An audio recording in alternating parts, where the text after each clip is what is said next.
Irmãos, graça e paz, boa noite a todos. O Senhor nos convida nessa noite de louvor, de adoração ao Senhor, de culto ao nosso Deus. Nós convidamos os irmãos a fecharem os seus olhos, vamos orar e invocar o Senhor, nosso Deus, que tudo pode, que a tudo transcende, o grande e poderoso Deus Jeová. Vamos orar, vamos pedir a Ele a sua bênção e a sua graça, porque nós queremos levar a Ele um culto de adoração que seja agradável ao Senhor. Vamos orar. Senhor nosso Deus, nessa noite nós rogamos que a graça e a misericórdia do Senhor nos assistam e que todo o teu povo, em toda a terra, todos aqueles que agora, Deus, levam ao Senhor um culto de louvor e adoração, sejam pelo Senhor assistidos. Que o Senhor esteja conosco, que o Senhor nos abençoe, que esse culto seja agradável ao Senhor. É o nosso pedido, é a nossa oração, em nome do Senhor Jesus. Amém. Irmãos, eu te convido a abrir a sua Bíblia no Salmo de 66, versículos 1 e 2, onde a palavra do Senhor nos diz assim: aclamai a Deus toda a terra, salmodiai a glória do seu nome, dai glória ao seu louvor. Nós damos glórias ao louvor do Senhor, por isso eu te chamo a abrir também o seu inário e cantarmos juntos o hino 10, número A do nosso inário, que fala sobre a criação e o Criador. Vamos cantar ao Senhor com alegria, dando a Ele graças e pedindo a Ele todas as bênçãos, que Ele aceite o nosso culto, o nosso louvor, que o nosso louvor seja feito de coração ao Senhor nessa noite. É assim que nós desejamos, é assim que nós oramos ao Senhor e pedimos, é assim, irmãos, que nós nos juntamos como irmãos para louvar, para engrandecer o nosso grandioso Deus. Louvado seja o Senhor, engrandecido seja o Deus da nossa vida.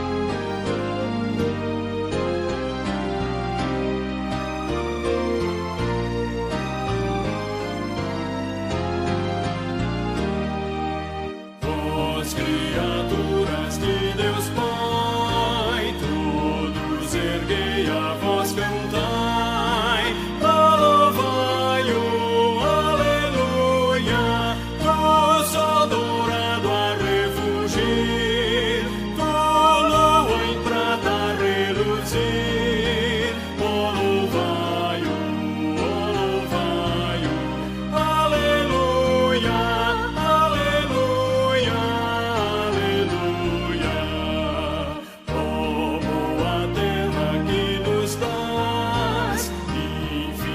Bênçãos canta já, louvai-o, aleluia, frutos e flores juntos dai, a glória a Deus, Senhor e Pai, louvai-o, aleluia, aleluia, aleluia.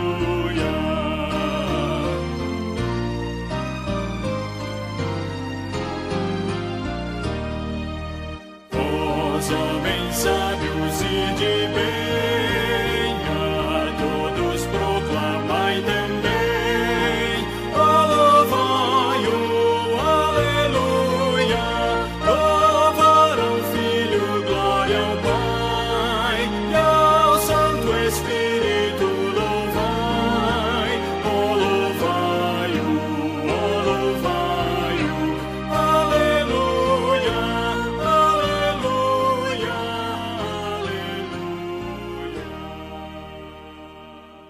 Boa noite, irmãos. É com grande alegria que eu estou participando também dessa liturgia, levando os irmãos à igreja à adoração ao Senhor. Neste momento, nós vamos fazer a leitura da Bíblia no Salmo 25, do versículo 1 ao versículo 11, neste momento que nós chamamos de contrição. Peço aos irmãos que abram suas Bíblias, fiquem de pé, em referência à palavra de Deus, aqueles que puderem. Assim diz a palavra do Senhor: a ti, Senhor, eleva a minha alma, Deus meu, em ti confio. Não seja envergonhado, nem exultem sobre mim os meus inimigos. Com efeito, dos que em ti esperam, ninguém será envergonhado.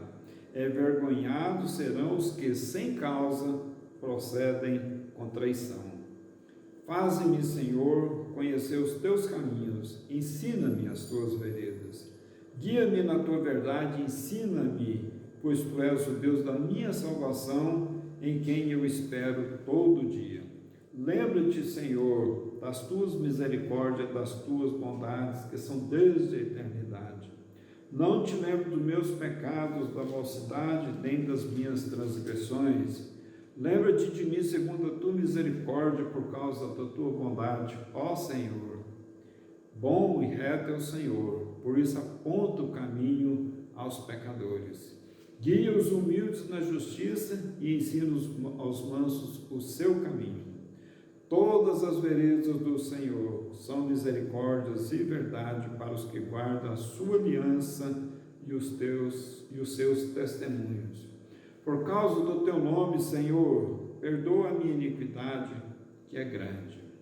Perdoa a minha iniquidade, que é grande. Meus irmãos, vamos confessar os nossos pecados nesse momento e não tenha medo. Diga ao Senhor o seu pecado, fale como você está procedendo erroneamente e peça auxílio ao Senhor nas suas fraquezas para que você possa caminhar rumo à santidade. Vamos orar. 1 minuto de oração silenciosa.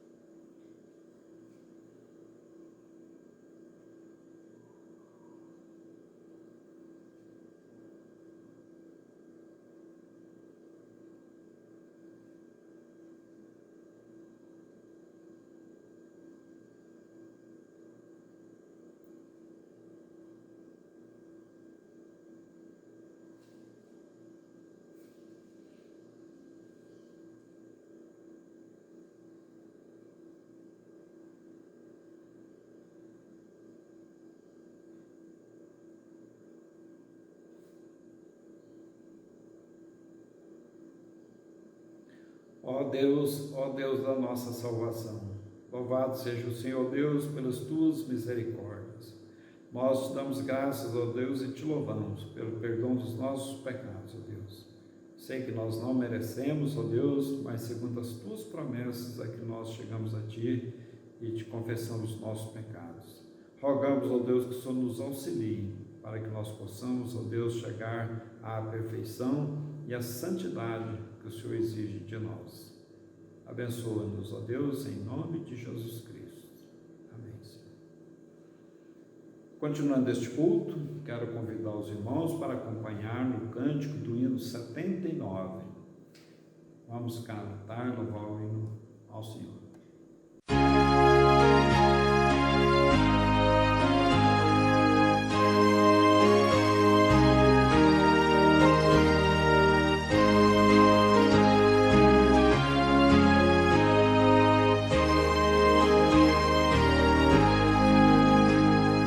Chegado à cruz do bom Salvador, prostrado aos pés do meu Redentor, Ele atendeu logo ao meu clamor. Glória ao Salvador,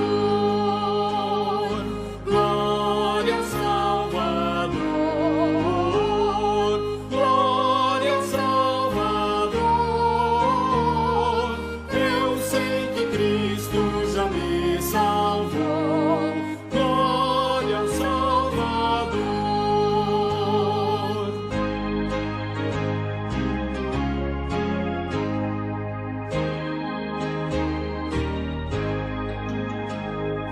Que maravilha, Jesus me amou. Tudo de graça me perdoou. Dos meus trilhões Ele me livrou. Glória ao Salvador, glória ao Salvador, glória ao Salvador. Eu sei que Cristo já me salvou. Glória ao Salvador. Boa noite, irmãos. Continuando com a nossa liturgia, vamos agora para o momento de louvor. Mas antes de começar os louvores, vamos ler o Salmo 149, versículo 1. Peço que vocês abram suas Bíblias e acompanhem a leitura. Diz o seguinte: Aleluia! Cantai ao Senhor um novo cântico, e o seu louvor na Assembleia dos Santos. Nesse espírito de adoração, louvemos ao Senhor.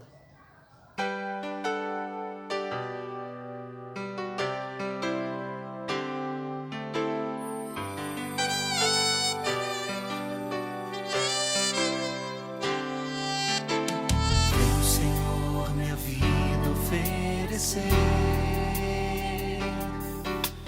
como oferta de amor e sacrifício. Quero minha vida a te entregar como oferta viva em teu altar. Venho, Senhor, minha vida oferecer como oferta de amor e sacrifício. Quero minha vida a te entregar como oferta viva em teu altar. Pois pra te adorar foi que eu nasci. Cumpra em mim o teu querer. Faça o que está em teu coração. E que a cada dia eu queira mais e mais estar ao teu lado, Senhor.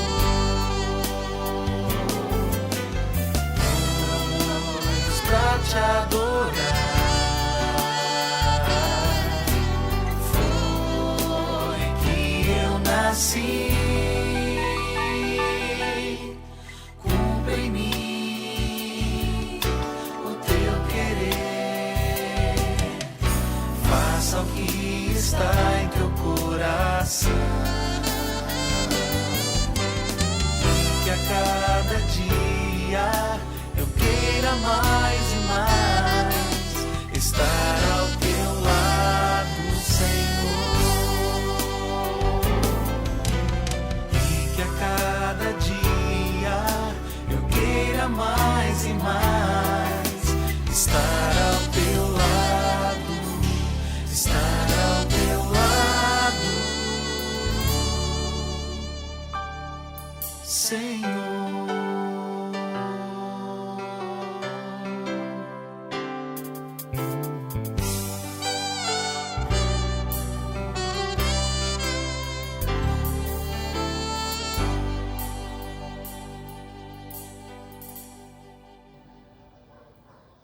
Pai de amor, Pai eterno, louvado e exaltado seja o teu santo nome.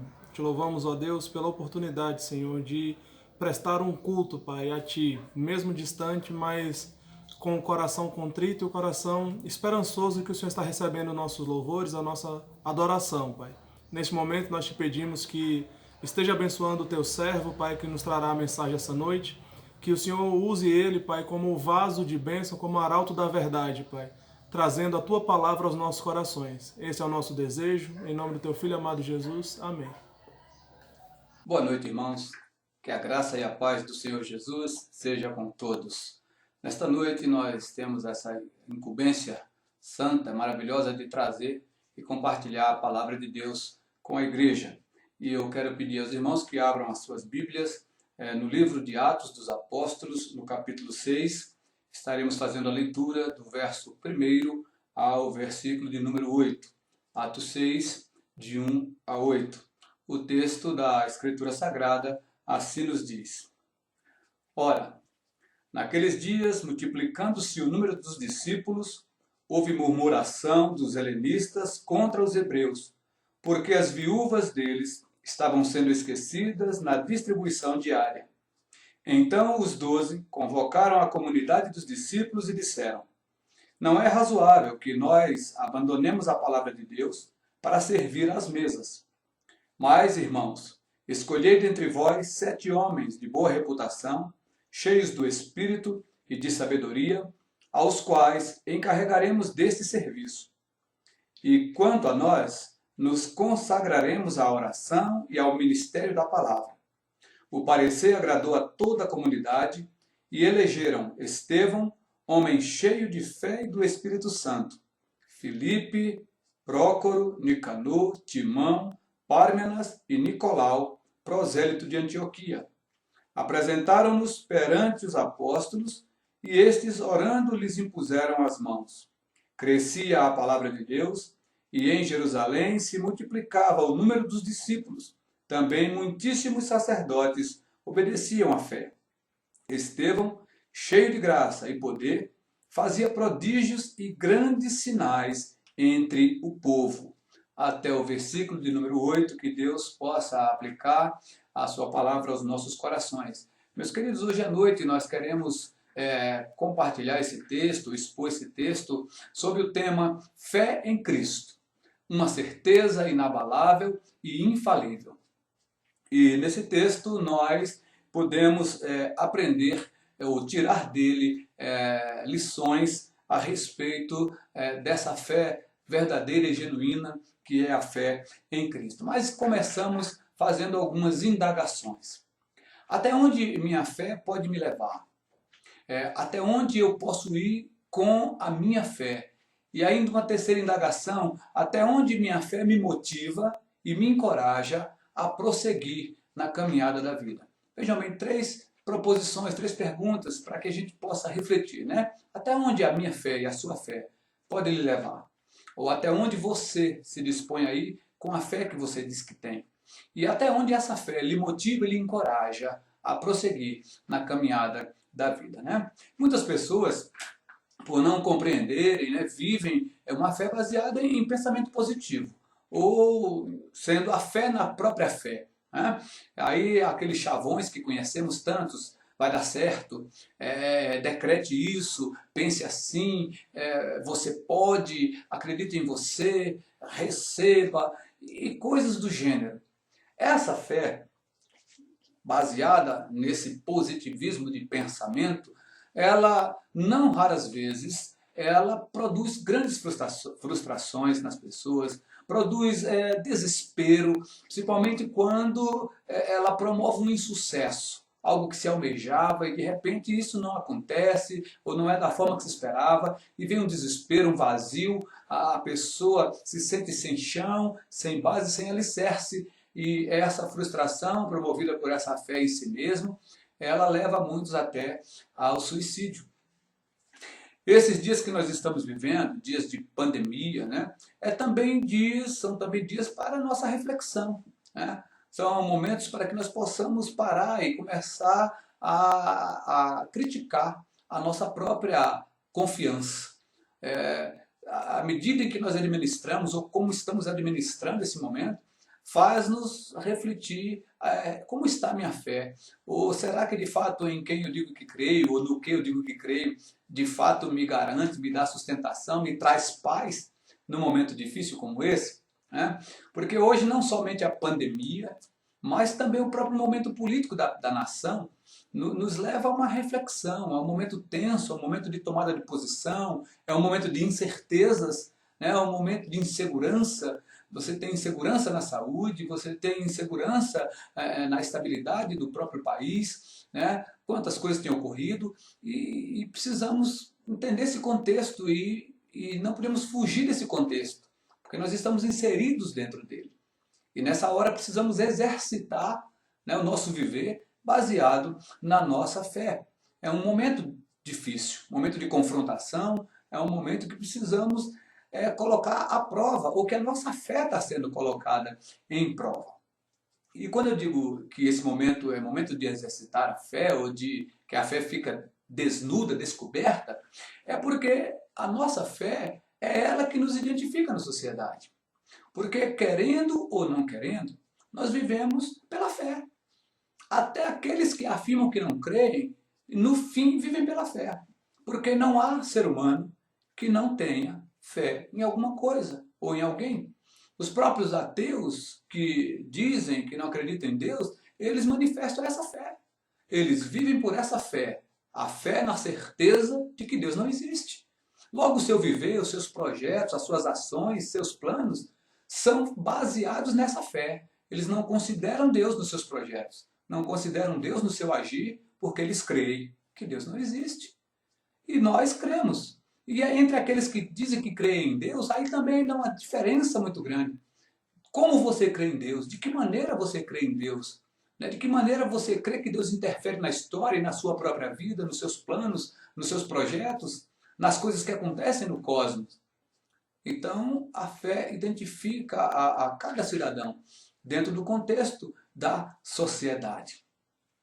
Meus queridos, muitos dizem ter fé, mas precisamos então tentar identificar que fé, em que, fé em quem, fé como, fé para quê, de que maneira. Hoje à noite nós, baseados nesse texto que nós acabamos de ler aqui, de Atos dos Apóstolos, nós vamos falar de uma fé que eu tenho comigo como uma fé única, genuína e verdadeira, que é a fé no Senhor e Salvador Jesus Cristo. Nós vamos falar então nesta noite da fé em Jesus Cristo, porque somente a fé em Jesus, ela produz certeza inabalável e infalível. E essa fé verdadeira, a fé que salva o homem da morte eterna, a fé que gera paz, né? Ela procede do alto. Ela não é uma fé que é gerada de dentro de mim, mas é gerada dentro de mim, de fora para dentro de mim. Porque ela vem do alto, ela vem de Deus como um dom. E ela vem daquele em que não pode existir variação sobre de mudança. No livro, ou na carta aos Efésios, no capítulo 2, no versículo de número 8, quando o Paulo escreve aos Efésios, falando da salvação, ele diz assim: porque pela graça sois salvos mediante a fé. E isso não vem de vós, é dom de Deus. A salvação é pela graça, uma graça que é de Deus. E eu preciso então crer nessa graça, crer nesse Cristo. E ele está dizendo que essa fé também é um dom de Deus em mim. Então a fé verdadeira, ela procede do próprio Deus. Você tem fé? Você de fato crê verdadeiramente? A fé que você tem de feito a administrar as circunstâncias desse momento e de outros momentos tensos com paz no seu interior? Nós vamos então aprender nesta noite o que de fato significa ter fé. O que é que eu preciso saber para identificar se de fato a minha fé está firmada realmente na rocha, se a fé que eu digo ter de fato é uma fé verdadeira.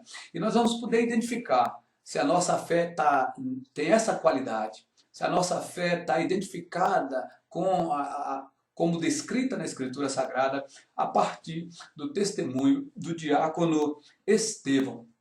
Estevão era um jovem crente e, por ter sido escolhido aqui, como vimos no início, escolhido entre a comunidade dos crentes, os apóstolos ordenaram que se escolhesse aqueles homens mais destacados espiritualmente, fiéis, fervorosos, homens que conheciam realmente a palavra, que tinham temor de Deus. E quando cita entre os sete escolhidos, citam o nome de Estevão, dão uma qualificação especial, um homem cheio do Espírito, homem cheio do Espírito Santo.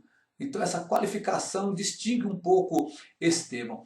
Então, a partir do testemunho desse homem, desse crente e desse diácono, agora aqui eleito, é a primeira vez onde se institui o diaconato na igreja, a partir do testemunho dele, nós poderemos então saber que ter fé é saber que mesmo sendo pecador, miserável, indigno, Deus nos constitui o mais competente juiz e o mais eficaz dos advogados. Ora, ter fé é ter a certeza de que apesar de mim, aquele Deus que falou comigo, aquele Deus que pelo Espírito me constrangeu, me convenceu do pecado, da justiça e do juízo, aquele Espírito de Deus em mim que me levou aos pés de Jesus, né? Eu preciso compreender que ter fé é saber que mesmo eu sendo assim, esse ser indigno, esse ser miserável, esse ser incapaz,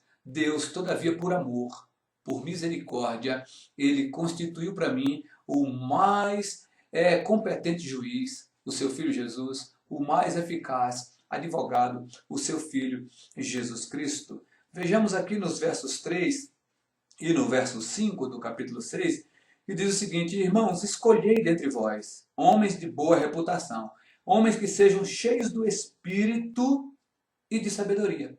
No verso 5 diz: o parecer agradou a toda a comunidade. Então houve um acordo da igreja, da comunidade naquele momento. O parecer dos apóstolos de que se elegessem diáconos foi um parecer que agradou à Assembleia. Então eles elegeram 7 homens. E no verso 5 diz: e elegeram Estevão, homem cheio de fé e do Espírito. Estevão era um homem de fé. E ele entendia claramente que ter fé era saber que mesmo sendo ele um pecador, mesmo não sendo ele digno de nada, digno de salvação, digno de misericórdia, Deus assim o escolheu e constituiu para seu julgamento ou para o seu justificador o mais eficaz juiz. E também para a sua defesa diante de Deus das acusações do pecado, o mais eficaz advogado, Jesus Cristo. Então Estevão ouviu a mensagem de salvação.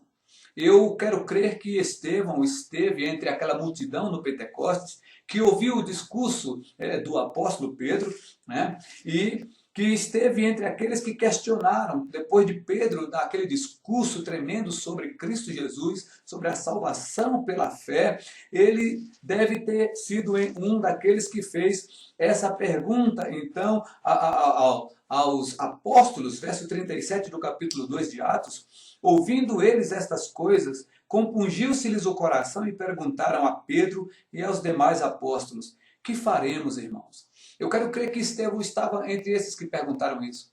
Aqueles que foram chocados pela palavra, constrangidos pela palavra de Deus e que entendiam que a partir daquele momento não podiam continuar as suas vidas da mesma forma de antes. Então Pedro respondeu para aquela multidão e eu creio que Estevão ouviu.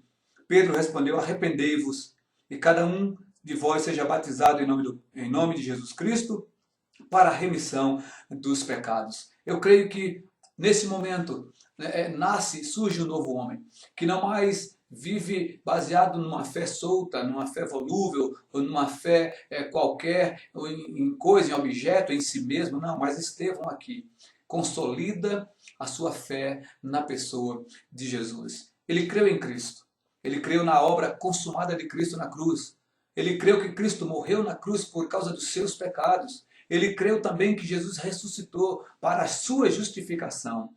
Ele se arrependeu dos seus pecados, certamente. Ele confessou a Cristo os seus pecados. Ele se quebrantou aos pés de Jesus. Ele creu naquele que justifica, naquele que resgata, naquele que salva e liberta. Ele certamente ouviu e o seu coração se acalentou com as palavras do Senhor, como diz aqui em João 3, verso 16, porque Deus amou o mundo de tal maneira que deu o seu Filho unigênito para que todo aquele que nele crê não morra, não pereça, mas tenha a vida eterna.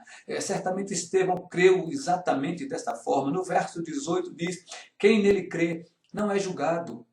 O que não crê já está julgado porquanto não crê no nome do unigênito Filho de Deus. E ainda, certamente Estevão ouviu, certamente Estevão entendeu, certamente Estevão se rendeu a essa esperança. Verso 36 do capítulo 3 de João ainda diz: por isso quem crê no Filho tem a vida eterna.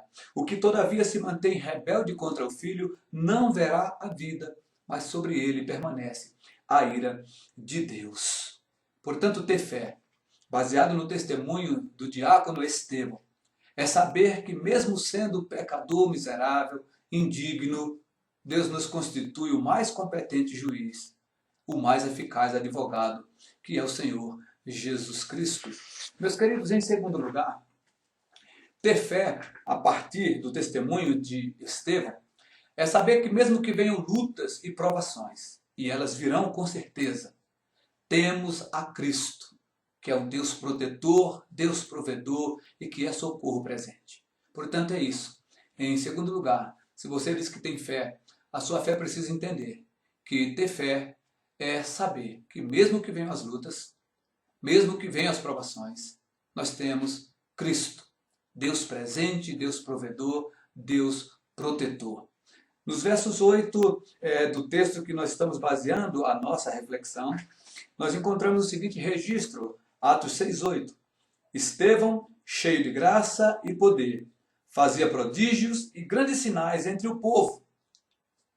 E continua, levaram-no, porém, alguns dos que eram da sinagoga chamada dos libertos, dos sirineus, dos alexandrinos e dos da Sicília e Ásia, e discutiam com Estevão, e não podiam sobrepor-se à sabedoria e ao espírito com que ele falava.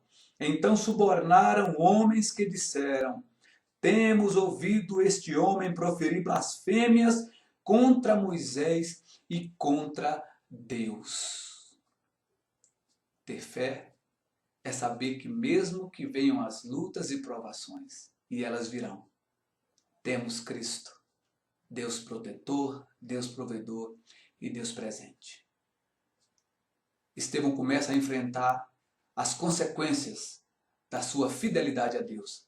E começa a enfrentar então a falsidade, toda a dureza, todo o efeito dos corações iníquos, e agora começa a sofrer, e essas pessoas agora já não conseguindo discutir, porque ele falava a verdade, e a verdade doía nos ouvidos daqueles que não entendem. Eles agora armaram uma cilada contra Estevão, para colocarem em situação difícil, e a sua vida passa a correr risco. Lutas nós também temos. Lutas também teremos com certeza. E lutamos contra quê? Contra quem? A Bíblia diz que a nossa luta não é contra sangue nem contra carne, mas contra principados e potestades nas regiões celestiais. Então nós lutamos contra o mundo. Um mundo corrompido, um mundo cujos valores são contrários aos valores de Deus, um sistema totalmente iníquo, uma corrupção em todas as áreas da vida, corrupção do mais alto ao menor escalão da sociedade, um mundo cheio de injustiças. Esse mundo que nós vivemos, e o Senhor Jesus, quando faz a oração sacerdotal, ele deixa claro que as dificuldades viriam para aqueles que são seus. No capítulo 17 do Evangelho de João, nós encontramos na oração sacerdotal de Jesus, a partir do verso 11, o seguinte registro. Já não estou no mundo, diz aqui o Senhor Jesus, mas eles continuam no mundo, se referindo aos apóstolos e aos discípulos, eles continuam no mundo, ao passo que eu vou para junto de ti, Pai Santo, guarda-os em teu nome, que me deste, para que eles sejam um assim como nós. Quando eu estava com eles, guardava-os no teu nome, que me deste, e protegi-os, e nenhum deles se perdeu, exceto o filho da perdição, para que se cumprisse a Escritura. Mas agora vou para junto de ti, e isto falo no mundo, para que eles tenham o meu gozo completo em si mesmos. Ora, Jesus então começa a falar e deixar claro aqui, que aqueles que haveriam de segui-lo, que haveriam de confessar e professar a fé nele, enfrentariam neste mundo muitas provações, muitas lutas por causa da sua fé. Portanto, a Bíblia não nos engana. O Evangelho não é a mensagem de engano. O Evangelho promove, produz e promete a restauração eterna da alma. Mas não promete que você não tenha aflições e provações neste mundo. No verso 20, ainda do capítulo 17 de João, diz aqui o Senhor, não rogo somente por estes, mas também por aqueles que vierem a crer em mim, por intermédio de sua palavra. Jesus diz, Pai, eu estou orando por esses que aqui já são meus, e por todos aqueles que o Senhor já me deu e que eu resgatarei no tempo da minha vontade, porque também eles enfrentarão batalhas, enfrentarão dificuldades. Meus queridos, quando nós vamos lá para o Velho Testamento, escolhemos apenas um personagem para demonstrar claramente que ter fé é saber que mesmo que venham lutas, provações, nós temos um Deus conosco, temos um Cristo presente. Então nós encontramos lá no livro de Gênesis, a partir do capítulo 30, a história de José. José é filho caçula do patriarca Jacó. Quantas lutas enfrentou esse jovem? Ele começou a sofrer violência doméstica. Ele sofreu tentativa de assassinato pelos seus próprios irmãos. Ele foi vendido como escravo pelos seus próprios irmãos. No Egito, ele sofreu assédio sexual da esposa de Potifar, seu patrão.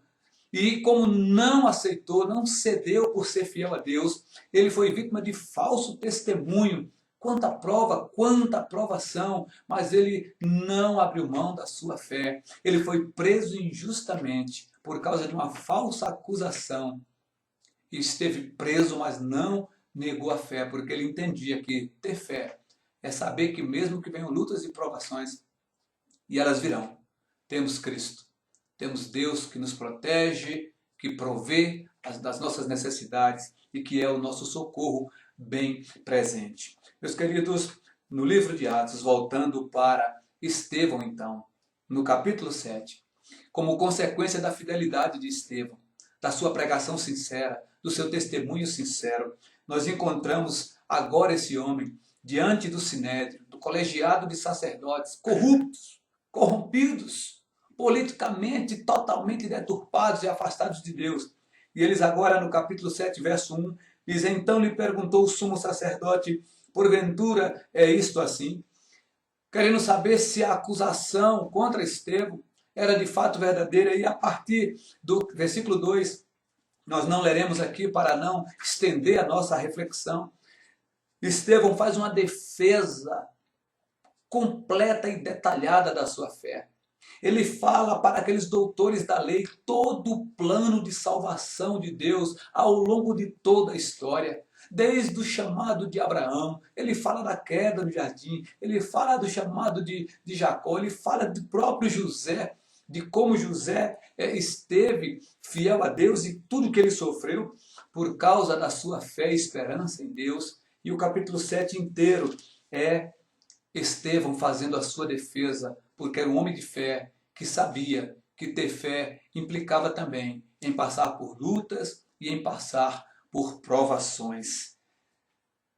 Estevão não negou a sua fé. O testemunho de Estevão o estava levando à morte. Você tem fé? A sua fé é dessa maneira? A minha fé será que é dessa maneira? Será que a nossa fé tem a autoridade para nos levar até a morte? Será que a nossa fé está baseada e sustentada num alicerce tal que possa nos conduzir sem vacilar até a morte, se necessário for? Precisamos então compreender o que é de fato ter fé em Cristo Jesus. Porque a fé que se prende apenas no agir politicamente correto, para não me expor, para não magoar ninguém, para não perder amigos, para não ser mal visto, para não ser marginalizado. Fé que não assume posição, mas prefere ficar em cima do muro para não se queimar. Prefere ser morno a ser gelado ou a ser quente. Fé que acredita que não precisa se manifestar em nada. Fé de cidadãos que acham que estão nesse mundo, mas não fazem parte dele e não precisam se envolver em nada nele. Que tipo de fé é essa? Fé que não se expõe, fé que não se coloca na brecha, fé que não se expõe ao perigo, fé que cuida de si mesmo. Fé que não espera aquilo que a fé promete. Que fé é essa? Essa certamente não é uma fé verdadeira. Os crentes precisam, pela fé em Cristo, por causa de Cristo, do que Ele fez por você e por mim, do que Ele se tornou para mim e para você, precisam lutar aqui por justiça. Nós somos o povo que tem sede e fome de justiça. Como demonstramos isso sendo anônimos, sendo alheios às coisas que acontecem no mundo? Como podemos dizer que temos fome e sede de justiça quando deixamos o oprimido continuar na sua opressão? Quando deixamos o faminto morrer na sua fome? Quando nos calamos diante de governos corruptos e iníquos, não fazemos nada enquanto cidadãos, porque achamos que não temos que nos envolver em nada. Não defendemos a nossa fé, não defendemos a pureza que essa fé promove em nós, a justiça de Deus em nós. Parece que não arde, parece que não nos move. Que fé é essa que me impede de me expor? A fé verdadeira, ou ter essa fé, é saber que vem lutas e que vem provações. E eu tenho que enfrentá-las, sabendo que meu Deus é comigo e Ele está comigo até na morte. Qual é a sua motivação? Qual é realmente a sua fé? Em terceiro lugar, meus queridos, ter fé a partir do testemunho de Estevão é saber que mesmo que a morte venha, temos garantida a vida eterna. Quando recebemos a Cristo, nós iniciamos uma caminhada. E o fim dessa caminhada aqui na terra é a morte desse corpo. Nós não viveremos aqui eternamente. Quando um dia recebemos a Cristo, entendendo a sua palavra, a sua mensagem, nós passamos a contemplar pela fé as mansões celestiais. Passamos a contemplar pela fé as ruas de ouro e de cristal. Quando entendemos e recebemos a Cristo e aceitamos o seu sacrifício e a sua justificação ali conquistada, e cremos na sua ressurreição, sabendo que também ressuscitaremos, nós passamos então a viver na esperança da glória, e não mais na esperança no aqui, mas enquanto filhos da luz aqui. Nós precisamos brigar, labutar e insistir e nos esforçar por implementar justiça, paz, correção, transparência, pureza, santidade neste mundo. Eu não posso ser crente anônimo para fazer esse tipo de investimento. Esse tipo de investimento não se faz no anonimato, se faz no enfrentamento. Então, ter fé é saber que mesmo que a morte venha a nos abater, temos garantida a vida eterna. Nos versos 55 e 56 do capítulo de número 7, depois de Estevão fazer a sua defesa, já então aqueles homens começam a demonstrar a sua fúria, porque os iníquos não suportam a palavra de Deus. Verso 54 diz: ouvindo eles isto, enfureciam-se nos seus corações e rinhavam os dentes contra ele. Mas Estevão, cheio do Espírito Santo, fitou os olhos no céu e viu a glória de Deus e Jesus que estava à sua direita. Enquanto Estevão via a morte bem próxima, a morte já se encaminhando na sua direção, pela fé Estevão já contemplava a glória de Deus, para onde ele iria, com quem ele estaria em breve tempo. Enquanto aqueles homens se enfureciam e preparavam o bote final contra a vida de Estevão, por causa da verdade que ele pregava, Estevão já contemplava a glória de Deus. Somos crentes em quem? Nós somos crentes para quê? Nós somos crentes de que maneira? Finalmente, o que esperamos nesta vida, senão o encontro com Cristo Jesus nos céus? De que maneira eu espero me encontrar com Cristo? De que maneira eu apresentarei ao Senhor os frutos das minhas obras? Não é salvação por obras, mas o fruto do que você realizou pela fé. O que é que você vai apresentar ao Senhor dos talentos que Ele colocou diante de você como fiel mordomo? Quando nos privamos da nossa responsabilidade aqui, achamos que porventura estamos agradando a Deus, mas estamos cometendo um grande engano. O Espírito com o qual fomos batizados em Cristo, diz a Escritura, é espírito de intrepidez, de ousadia, e não espírito de covardia. O Espírito de Deus em nós não nos induz, ele nem nos estimula a uma vida de anonimato. Todos aqueles homens e mulheres que ao longo da história marcaram sua presença na terra em nome de Cristo, eles levaram a sua fé até a morte. Eles estiveram com suas vidas em perigo, porque faziam a obra de Deus na esperança plena de que a sua fé incluía saber que mesmo que a morte viesse a batê-los, eles tinham garantida a vida eterna. A sua fé responde essa pergunta? A sua fé registra essa mesma esperança? Ter fé é envolver-se destemidamente, pois nossa pátria, a pátria que realmente esperamos, ela é eterna, ela está nos céus com o Senhor. Vejamos então o que diz aqui a palavra do Senhor a partir do verso 57 do capítulo 7 de Atos. Eles, porém, clamando em alta voz, taparam os ouvidos e unânimes arremeteram contra ele. e lançando-o fora da cidade, o apedrejaram.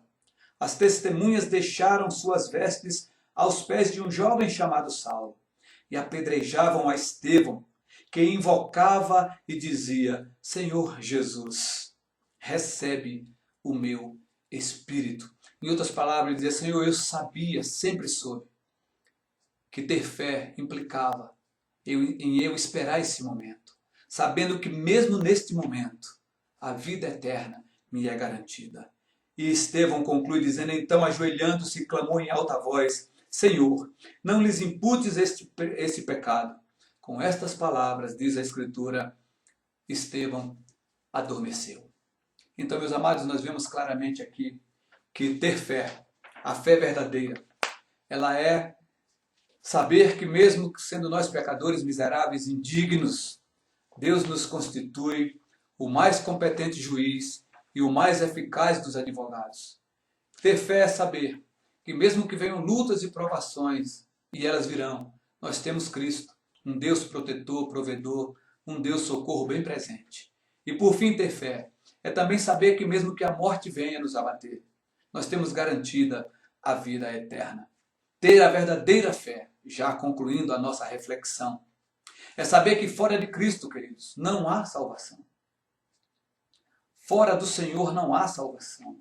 Não há intercessor que possa se interpor entre você e Deus, senão Jesus. Não há santo, não há profeta, não há sábio, não há autoridade, não há governo.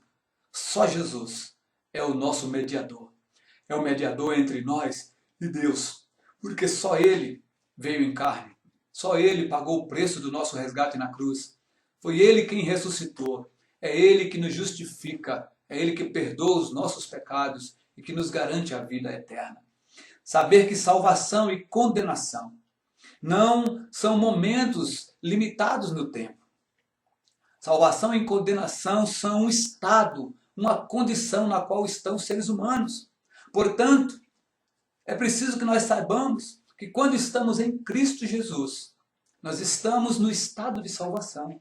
Nós estamos na condição de salvos. E nessa condição nada pode nos separar do seu amor. É uma condição permanente até a eternidade. Nem a morte pode nos separar da condição de salvação quando nós estamos em Cristo Jesus.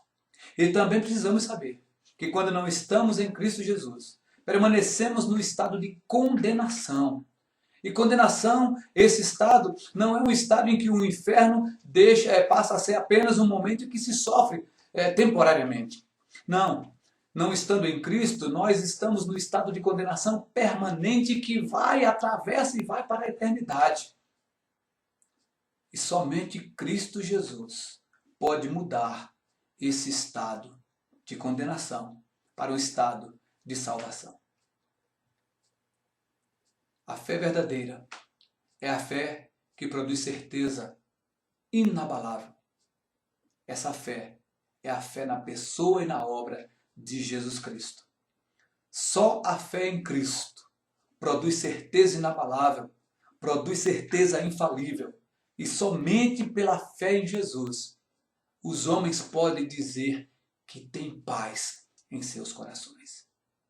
Que o testemunho de Estevão possa nos motivar a rever a nossa fé, a rever as bases da nossa esperança e a nos levar a ser crentes que de fato fazem diferença nesse mundo, porque empunham o pendão real e levantam a bandeira da justiça de Deus, ainda que isso venha em detrimento da própria vida. Porque os que creem que ainda que a morte venha, nós temos a vida eterna em Cristo Jesus. Vamos orar em nome de Jesus.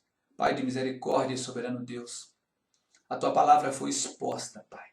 E nós rogamos que o mesmo Espírito, ó Deus, que nos iluminou na exposição dessa palavra, ó Deus, seja o mesmo Espírito a fazer, ó Deus amado, compreendida essa palavra em cada coração desses que estão nos ouvindo, que acabaram de ouvir esta mensagem, que terminaram de cultuar conosco nesse culto de louvor a Ti.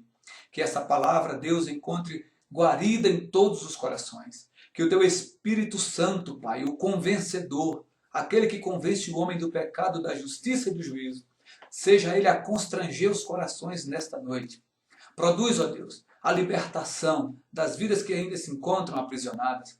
Ó Deus, e reaviva a esperança do teu povo, daqueles que estão apavorados com os sinais desses dias, para que a verdadeira fé, Senhor, renasça em cada coração e que possamos viver a verdadeira paz, não a paz do mundo, mas a paz de Cristo. Ó Deus, transforma as nossas vidas, liberta-nos, ó Deus, da prisão da incredulidade e gere em nós a verdadeira fé, que aprendamos com o testemunho do teu servo Estevão, para que possamos dar glórias ao teu nome.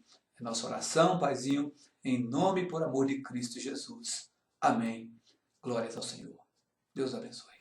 E agora, irmãos, que a graça do nosso Senhor Jesus Cristo, que o amor de Deus, nosso Pai, e a comunhão e as consolações do Espírito Santo de Deus, seja com todos os irmãos e irmãs, espalhados sobre a face da terra e conosco, não somente agora, mas para sempre. Amém, amém e amém. Glória a Deus, bendito seja o Senhor. Até o próximo culto, se Deus permitindo. Estamos juntos, irmãos. Se algum irmão tiver qualquer necessidade de nos procurar os presbíteros, diáconos, estamos, ó Deus, irmãos, preparando cestas básicas. Se houver necessidade, os irmãos têm toda a oportunidade de fazer isso, nos comunicando com o Sidney, e assim caminhamos. Informamos que a irmã Francisca, que estava no Maranhão, já voltou, está conosco novamente, está aqui na sua casa. Se algum irmão puder ligar e dar a ela as boas-vindas, a irmã Francisca já chegou, está conosco também. Deus abençoe a todos e até o próximo culto, querendo Deus.